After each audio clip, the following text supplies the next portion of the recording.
হাই friends, নমস্কাৰ। আপোনাৰ সকলোবিলাকে চাগে ভালে আছে, ময়ো ভালে দিয়ক। তো গাইজ আজি হ'ব যাই আছে গাহৰি মাংস, মানে পৰ্ক কাৰী, পৰ্কৰ ৰেচিপি। তো যোনে যোনে পৰ্ক খাই ভাল পায় তেওঁলোকৰ কাৰণে বহুতে খুব মানে ইণ্টাৰেষ্টিং হ'ব যাই আছে। আশা কৰিলে আপোনালোকেও ট্ৰাই কৰক। এইটো অনিয়ন, পিঁয়াজ, এইবাৰ আদা নহৰু বটি আছে, এইফালে আদা নহৰুৰ পেষ্ট, এইফালে দুটা জলকীয়া। আমি বেছি জলকীয়া নাখাওঁ, পাপাই জলকীয়া খাই ভাল পায় কাৰণে অলপমান বেছি দি দিলোঁ। এইফালে আমি তেল দি দিলোঁ, এইফালে পিঁয়াজখিনি দি দিলোঁ। গাইজ আজিকালি আপোনালোকে মোৰ ভিডিঅ'বিলাক ছাপোৰ্ট নকৰে, প্লিজ ছাপোৰ্ট কৰিব। অন্য এবাৰ কৰিলোঁ, মানে ছাপোৰ্ট কৰিলে ভাল লাগে।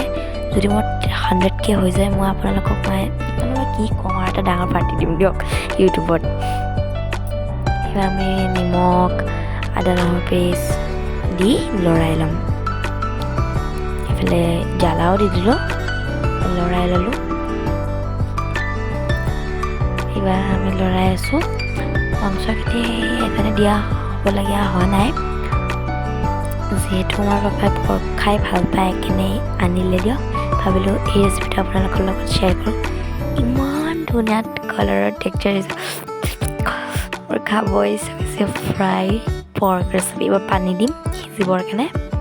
এবাৰ পানী দি দিলোঁ। এইবাৰ আমি ঢাকনখন মাৰি দিম দেই, অলপমান লৰাই ল'ম। এইফালে অলপমান লৰাই ল'লোঁ তাকি মানে কাৰীখিনিত যেন মছলাখিনি আহি যায়।